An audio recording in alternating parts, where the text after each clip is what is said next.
Cae la tarde y en un rincón de la ciudad, en un pequeño jardín, alguien cuenta una historia, reflexiona en voz baja o conversa, paseándose bajo los árboles.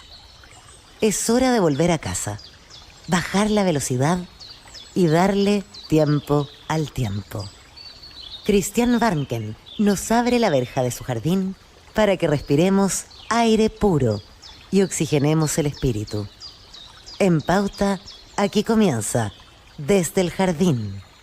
Una presentación de Vida Cámara, empresa de seguros de salud y vida de la Cámara Chilena de la Construcción. Y en sus 100 años, Fundación Irarrázaval. Lo esencial de toda exploración será volver al propio jardín y ver las cosas por primera vez. Decía el poeta T.S. Eliot. Muy buenas tardes, queridos y queridas radiovidentes. En este día lunes estoy abriendo la verja de madera de mi jardín aquí en un rincón de mi biblioteca. Y como todos los lunes, vamos a cruzar desde el jardín al patio de la escuela, a escuchar el maravilloso sonido de los niños en el colegio, el sonido de la campana tan emblemático de la escuela pública de nuestro país. Y como siempre, cada vez que cruzo al jardín de la escuela, me encuentro con ella y escucho la voz de ella. Muchas de las cosas que hemos menester tienen espera, el niño no. Él está haciendo ahora mismo sus huesos, criando su sangre y ensayando sus sentidos. A él no se le puede responder mañana, él se llama ahora. Ella es Gabriela Mistral, la que insistió tanto en responderle ahora a los niños. Y hoy día voy a hacer una excepción, siempre leo un fragmento del pensamiento pedagógico de Gabriela Mistral, pero hoy día voy a leer un fragmento de un cuento, pero un cuento contado por ella en un poema. Es una dimensión de Gabriela Mistral a veces poco conocida, pero que vale la pena rescatar y relevar. Y el cuento que escogí en versión de Gabriela Mistral es Caperucita Roja. Caperucita Roja visitará a la abuela que en el poblado próximo sufre de extraño mal. Caperucita Roja, la de los rizos rubios, tiene el corazoncito tierno como un panal. A las primeras luces ya se ha puesto en camino y va cruzando el bosque con un pasito audaz. Sale al paso maese lobo de ojos diabólicos. Caperucita Roja, cuéntame a dónde vas. Caperucita es cándida como los lirios blancos. Abuelita enfermado, le llevo aquí un pastel y un pucherito suave que se derrama en jugo. ¿Sabes del pueblo próximo? Vive en la entrada de él. Y ahora por el bosque, discurriendo encantada, recoge bayas rojas, corta ramas en flor y se enamora de unas mariposas pintadas que le hacen olvidarse del viaje del traidor.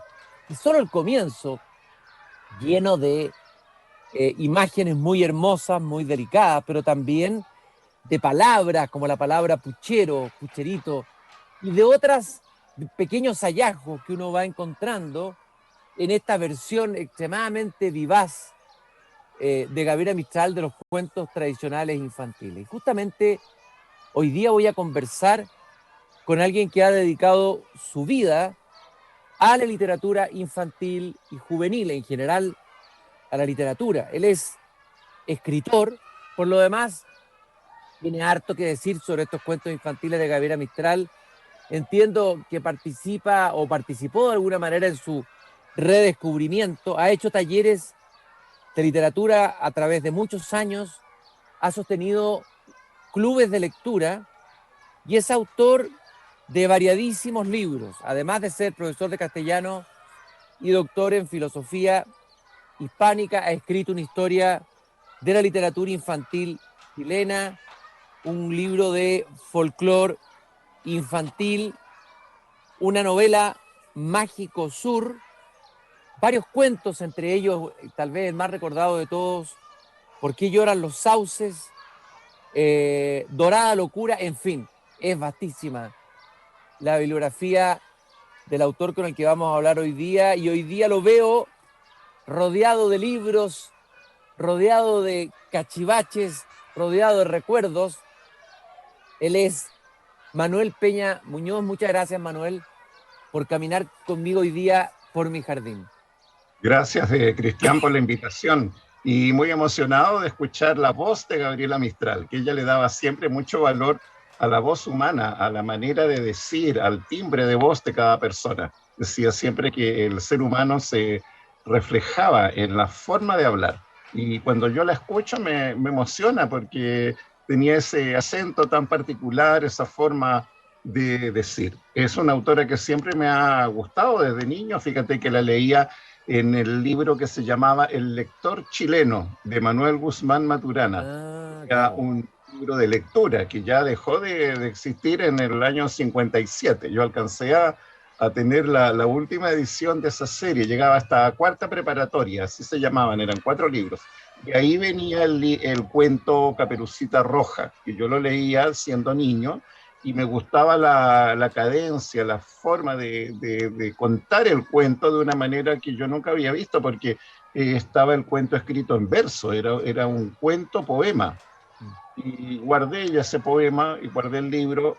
Con el tiempo seguí yo leyendo de Gabriela Mistral y me fui encontrando las distintas versiones. Así que estos libros, tú acabas de mencionar que se han rescatado, son libros que rescatan el mundo literario de Gabriela Mistral referido al cuento clásico, al cuento de hadas. Ella escribió, reescribió Caperucita Roja, La Bella Durmiente del Bosque, Blancanieves en la Casa de los Enanos y La Cenicienta. Ahí están los 4 cuentos.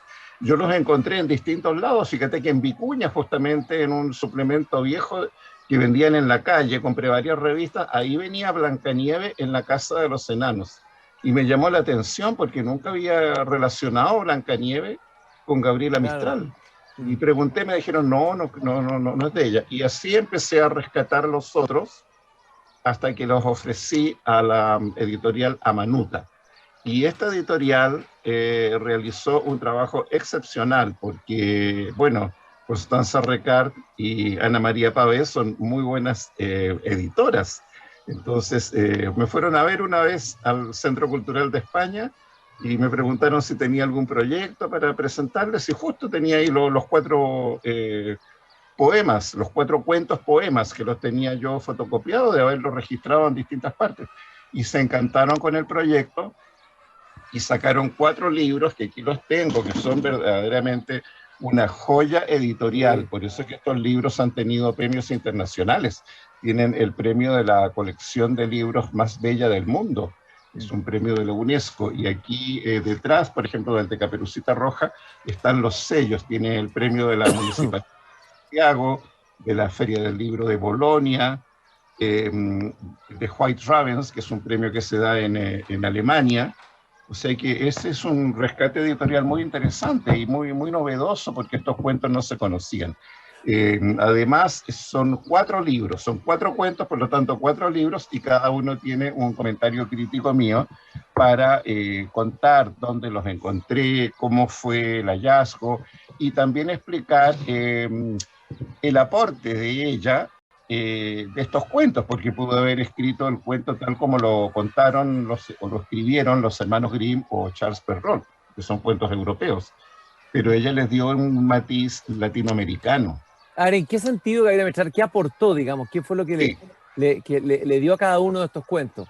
Sí, aportó justamente el matiz latinoamericano. Por ejemplo, aparecen aquí las hierbas del campo de Latinoamérica, aparecen los animales del trópico, aparecen mitos aztecas. En un cuento, por ejemplo, se hace mención de un cuento azteca, de un mito azteca, y después aparecen las vicuñas, las llamas, el vocabulario campesino chileno, arcaísmos incluso. Por ejemplo, tú mencionaste el vocabulario.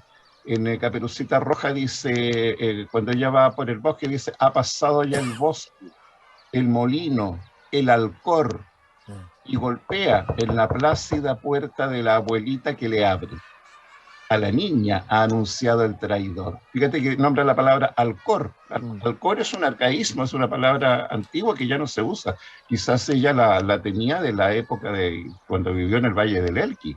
Y alcor quiere decir loma, quiere decir colina, o sea que también incorpora arcaísmos.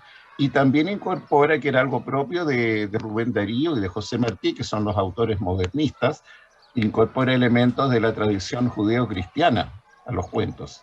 Es decir, hay elementos hispanoamericanos, latinoamericanos y también bíblicos. Por ejemplo, en La Cenicienta, cuando van a buscar a la dueña del zapatito, dice: 40 heraldos salieron a vocear pregón de su majestad.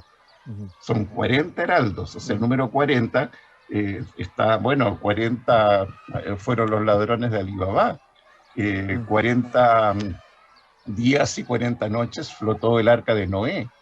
O sea, está siempre la referencia bíblica. Así que el aporte de ella en estos cuentos es unir, fusionar elementos de la cultura judío-cristiana de la Biblia, elementos campesinos y elementos de la cultura latinoamericana, flora, fauna,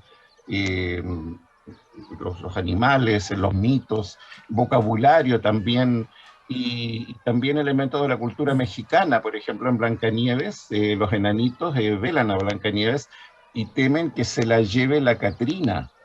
Claro. Fíjate, en México es la muerte. Entonces, incorpora elementos mexicanos. Así que para estudiar a Gabriela Mistral y para conocer su faceta en la literatura infantil, creo que estos cuentos son magníficos y además muy bien ilustrados por los principales ilustradores de Chile. Oye Manuel, la pregunta es la siguiente: ¿cómo estos cuentos editados ahora llegan a lectores de las nuevas generaciones? Esta generación, entre comillas, millennial, una generación que se dice que ¿siguen encantando? ¿Cuál es tu experiencia? Tú has trabajado durante muchos años, muchas décadas con distintas generaciones. ¿Qué ha pasado con el lector de hoy día, el lector o el auditor de cuentos infantiles? ¿Cuál es tu mirada sobre eso?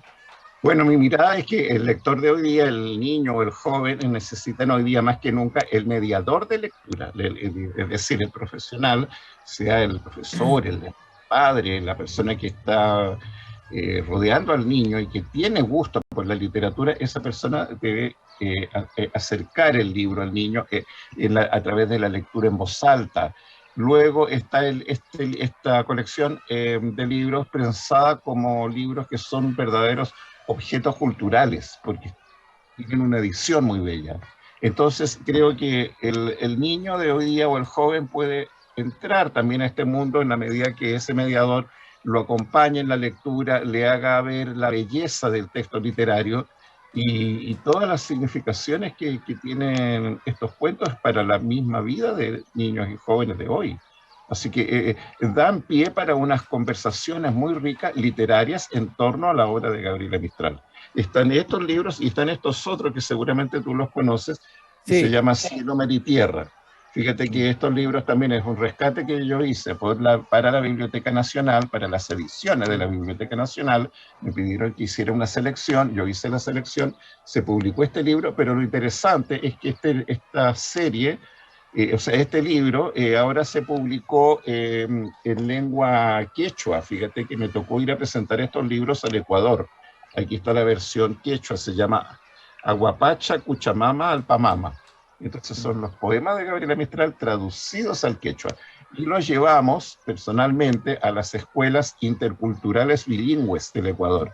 A Quito, Otavalo, Cotopaxi, Chimborazo, Imburo, un montón de ciudades y pueblos que yo jamás había escuchado. Y estuvimos allí, compartimos con los niños y con los jóvenes y llevamos estos libros a las bibliotecas rurales, muchas de ellas, y quedaron allí para que los profesores los leyeran en la lengua quechua. Fíjate que Ecuador es un país muy vinculado con Gabriela Mistral, porque de allí partió la postulación al Premio Nobel de Literatura.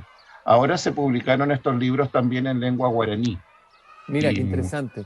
Oye, Manuel, Manuel, tú hablaste ahí de la lectura en voz alta, la importancia de leer en voz alta.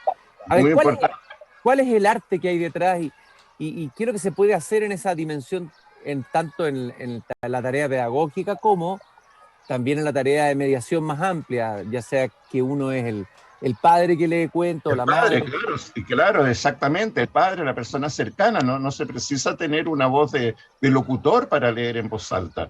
Es el acercamiento del libro al niño o a la niña a través de la voz humana que comunica. Entonces hay un puente de comunicación muy rico entre el adulto y el niño que escucha el cuento a través de los matices, a través de la inflexión.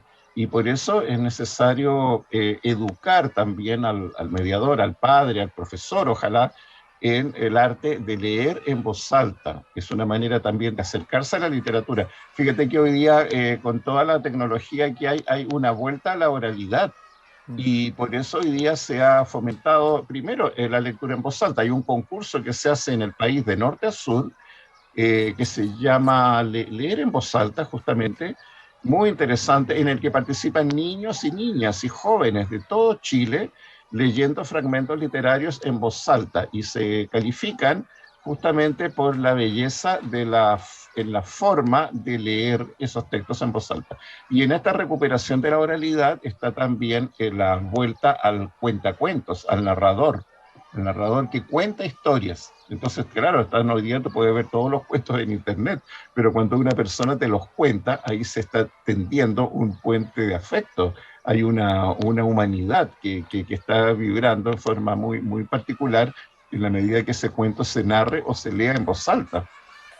Y el niño o la niña, de manera natural, sienten placer cuando tú les lees en voz alta, que ya lo decía también Gabriela Mistral, porque cuando ella estuvo hace 100 años en México, ella fomentó hace 100 años, cuando fue invitada por Vasconcelos, por José Vasconcelos, fomentó en las escuelas rurales, porque ella visitó todo México, la hora del cuento, y le daba valor a que ese cuento se narrara sin evaluación, solamente por el placer de oír. Por el placer de oír el timbre de la persona que narra. Y por eso que es tan importante. Han salido varios libros, yo tengo aquí justamente de lectura en voz alta, y a mí en lo personal me gusta también hacer esa lectura, porque comunica emoción y es una manera de sentir la literatura a través de la voz humana. Manuel, hay algo importante en tu formación, en la formación de tu imaginario, en tu pasión por la lectura, por los cuentos, por los sueños, por la historia, y este es tu vínculo con la ciudad de Valparaíso. Sí. Y me gustaría que me hablaras un poco de esa relación y cómo Valparaíso te ha marcado a ti como lector y también como escritor. Bueno, yo nací en Valparaíso, viví ahí hasta los 25 años. A mí me marcó mucho la vida, primero en el Colegio de los Sagrados Corazones de Valparaíso, donde nos incentivaban la lectura a través de nuestro profesor de castellano, que él, fíjate que me pasaba libros ahí, fíjate, fuera de la clase, porque los libros oficiales que nos daban a mí no me gustaban mucho, pero él, no sé por qué, me empezó a dar libros por su cuenta.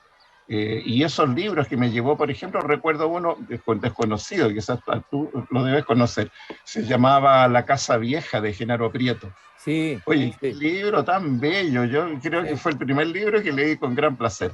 Y luego tenía los libros que me llevaba un tío español que llegaba en un transatlántico, porque era tripulante del Reina del Pacífico, y él me llevaba libros a la casa que eran españoles, de la colección de la editorial Calleja. Entonces esos libros que no estaban en otras casas, ni estaban en las librerías, me daban también gran placer en leerlos. Entonces mi formación en Valparaíso, en la lectura, fue por esos libros del colegio y los que me llevaban de regalo. Y también en la escritura, porque tuve una madrina que me regalaba diarios de vida y me decía que en esos libros yo podía escribir mi propio libro, mi propia historia.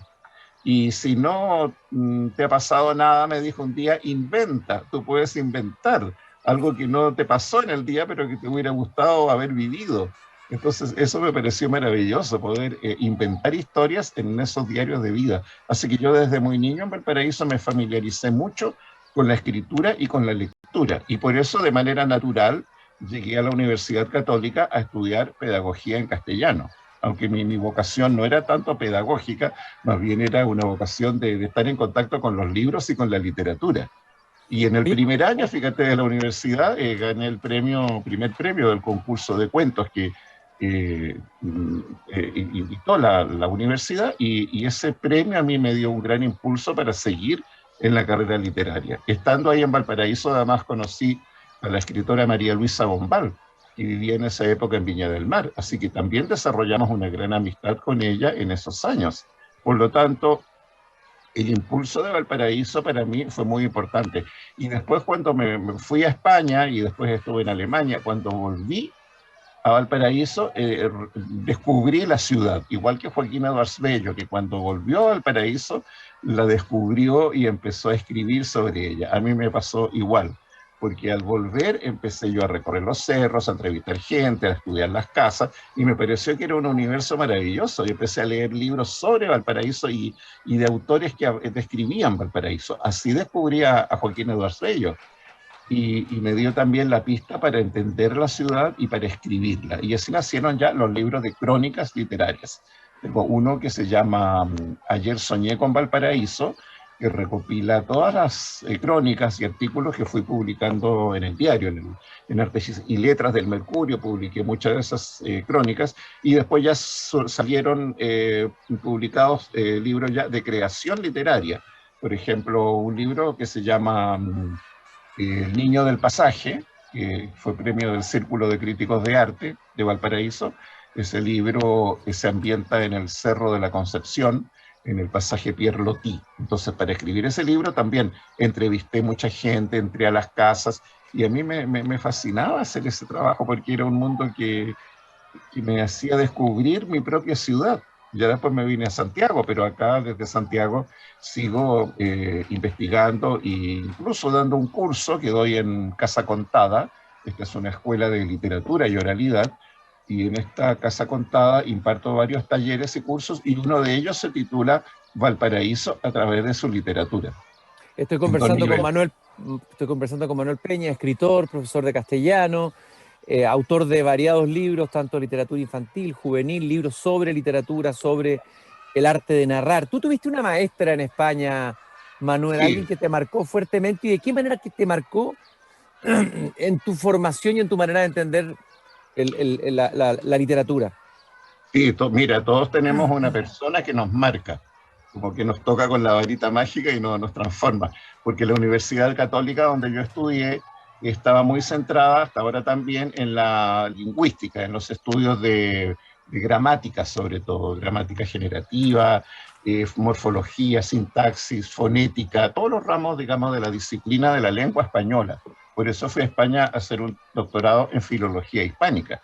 Pero allí de pronto caí por azar del destino, porque no tenía interés yo, pero fui a acompañar a una amiga que estaba en esa sala de clase, y esa clase era de literatura infantil, y la que dictaba el curso era la escritora Carmen Bravo Villasante. Era extraordinaria, porque escuché yo en esa clase temas que yo jamás pensé que se podían tratar en una universidad. En ese caso era el Instituto de Cultura Hispánica, así se llamaba, pero nunca pensé que se podía hablar desde un punto de vista académico sobre, por ejemplo, Papelucho, que fue el libro que analizó en ese momento, porque el curso se llamaba de formación de expertos en literatura infantil y juvenil iberoamericana y extranjera. Entonces, esa clase tocaba Chile, por eso me llevó mi amiga, que era chilena, y analizó Papelucho, libros de Alicia Morel, de Hernán del Solar, libros que yo conocía de niño, pero nunca pensé que esos libros pudieran tener interés para ser estudiados. Entonces, esa escritora me marcó mucho, me marcó hasta el día de hoy, porque me mostró un camino, que era el estudio de los libros infantiles. Y cuando volví a Chile, me dijo, ahora que usted regrese, empiece a investigar la literatura infantil chilena, escriba una historia de la literatura infantil chilena, cómo eran los libros en la época de la colonia, en el siglo XIX, en el siglo XX, cómo se fueron transformando, cuáles son las corrientes nuevas que existen. Y eso fue lo que hice con el tiempo. Cuando volví, publiqué en la editorial Andrés Bello una historia de la literatura infantil chilena, y después una historia de la literatura infantil de América Latina. Son libros que surgen por el impulso que yo recibí de esa escritora. Este mismo rescate de los cuentos de Gabriela Mistral están en la línea suya, porque ella me enseñó también a hacer rescates de textos que están olvidados y que tú puedes recuperar y mostrar a las nuevas generaciones. Así que esta fue la escritora que yo siempre menciono, Carmen Bravo Villasante. Manuel, si tú tuvieras que hacer una antología personal de los mejores cuentos infantiles de la literatura chilena, escoger 5 o 6, ¿cuáles escogerías? Que sigan vigentes, que sigan vivos, que se puedan seguir leyendo las nuevas generaciones. Bueno, primero los cuentos chilenos de tradición oral, que son extraordinarios. Por ejemplo, La Flor Lililá. Una maravilla, sí. La Flor Lililá es un cuento maravilloso, es un cuento que a mí me gusta mucho contarlo, narrarlo. Tiene musicalidad, tiene leitmotivs que se van repitiendo, La Tenquita y la Escarcha, todos esos cuentos de tradición oral son maravillosos. Los cuentos de Ernesto Montenegro, también de los clásicos, los cuentos de mi tío Ventura, ahí tienes cuentos que son también de los clásicos que me gustan mucho, que él contaba, que un viejito, que tío Ventura, que era un viejito ciego, contaba en el pueblo donde él vivía, que era el Almendral. Los cuentos de la hormiguita cantora y el duende melodía, y yo rescataría por lo menos uno, porque también son cuentos que se prestan para la musicalidad, para la poesía. El punto de vista era poético, el de Alicia Morel, que este año justamente cumple 100 años. Y luego, bueno, posteriormente, fíjate, los cuentos de Víctor Carvajal, ya en la línea del realismo social, que hay un libro suyo que ganó el premio en España, que se llama Cuentatrapos, y tiene ahí cuentos muy duros y sensibles sobre infancia más desfavorecida. Y en la época contemporánea, ya no tanto en cuentos, sino que en poesía, yo rescato, desde luego, o sea, ya como es un punto muy alto, a la escritora María José Ferrada, que este año ganó, fíjate tú, el Premio Iberoamericano de Literatura Infantil y Juvenil de la Fundación SM. Ese es un premio, pero importantísimo. Y lo obtuvo María José Ferrada por su obra poética. Son más de 30, 40 títulos que ella tiene publicados no solamente en Chile, sino que en España, en México, en Argentina. Ahora se tradujo al italiano, hoy día está en Alemania presentando sus libros en alemán. O sea, yo creo que hoy día es una de las autoras de literatura infantil más destacadas, y yo la pondría, por supuesto, en antologías. Manuel, te quería preguntar, en los últimos minutos que nos quedan, yo sé que tú tienes una especial predilección por un gran autor de literatura infantil y juvenil, pero en realidad es un autor universal de literatura, que es Hans Christian Andersen. Brevemente me gustaría que me hablaras por qué Andersen sigue siendo para ti un autor tan atractivo y sigue siendo un autor por descubrir. Sí, es un autor por descubrir, porque te dice Andersen y dice el patito feo, se quedan hasta ahí, o mencionan 2 o 3 cuentos más. Pero su forma de escribir, la profundidad humana de los cuentos, el estilo literario, la gran diversidad temática de los cuentos, muestra, fíjate, en su época, que influyó también a Gabriela Mistral. Tiene Gabriela Mistral un poema precioso que se llama Andersen. Lo recogió Luis Vargas Saavedra en un libro que se llama Almácigo. Y ahí ella dice por qué a ella le influyó también Andersen. Es un autor que ha marcado también a las generaciones posteriores de escritores en Latinoamérica. Y justamente por esa mirada a la infancia más desvalida, la infancia que sufre. Hay también una mirada hacia la naturaleza, hacia la diversidad de los sentimientos humanos, hacia el niño, al ser humano que es diferente. Siempre pone él ese acento. Y luego no solamente escribió más de 180 cuentos infantiles. Yo los tengo, fíjate, en una colección de la editorial Anaya, que son 4 volúmenes. Escribió, que a mí me ha influido mucho, libros de viajes. Tiene un libro precioso que se llama Viaje por España. Y luego su autobiografía. Él dice, yo he escrito muchos cuentos, pero el mejor cuento que escribí se llama El cuento de mi vida, que es el cuento de mi propia vida, porque él dice, viví un verdadero cuento de hadas. Y esa autobiografía es magnífica, porque no solamente cuenta lo que él vivió, sino que también sus reflexiones sobre el amor, la desesperanza, el amor no correspondido, el sufrimiento humano, reflexiones de carácter social, en fin, su repertorio de reflexiones sobre distintas condiciones en la vida, sobre la condición humana, es algo extraordinario. Libros de viaje, crónicas, cartas, su sensibilidad artística también, porque siempre en los libros hace mención de ópera, de estatuas, de cuadros, de pintura, de músicos. Entonces es un autor que es poco conocido. Ahora se han rescatado, por ejemplo, libros suyos que no se conocían, entre ellos una novela que se llama El improvisador, ambientada en Italia, y cuenta él una autobiografía inventada en Italia de un joven que tenía la facilidad para improvisar cuentos. En todos los cuentos de Andersen hay referencias autobiográficas, y esa novela también es extraordinaria, o sea, ya no es un cuento, una novela voluminosa, y que cuenta que era algo propio de él, una vida humana. Eso está también en varios cuentos largos en que describe una vida humana desde que nace hasta que muere. El improvisador también. Bueno, ahí está sonando la campana, que tenemos que volver a la sala de clases. Se acabó el recreo. Ha sido una agradable conversación con Manuel Peña, escritor, profesor de castellano, alguien que ha hecho un trabajo de difusión, de investigación en la literatura chilena y en la literatura universal también, juvenil e infantil, muy importante. Manuel, yo te quiero agradecer esta caminata por el jardín, en que hemos hablado de literatura, hemos hablado de la Gabriela Mistral desconocida, que canta y cuenta cuentos, hemos hablado de Andersen, hemos hablado de la literatura chilena, de los autores chilenos de literatura infantil, hemos hablado de Valparaíso.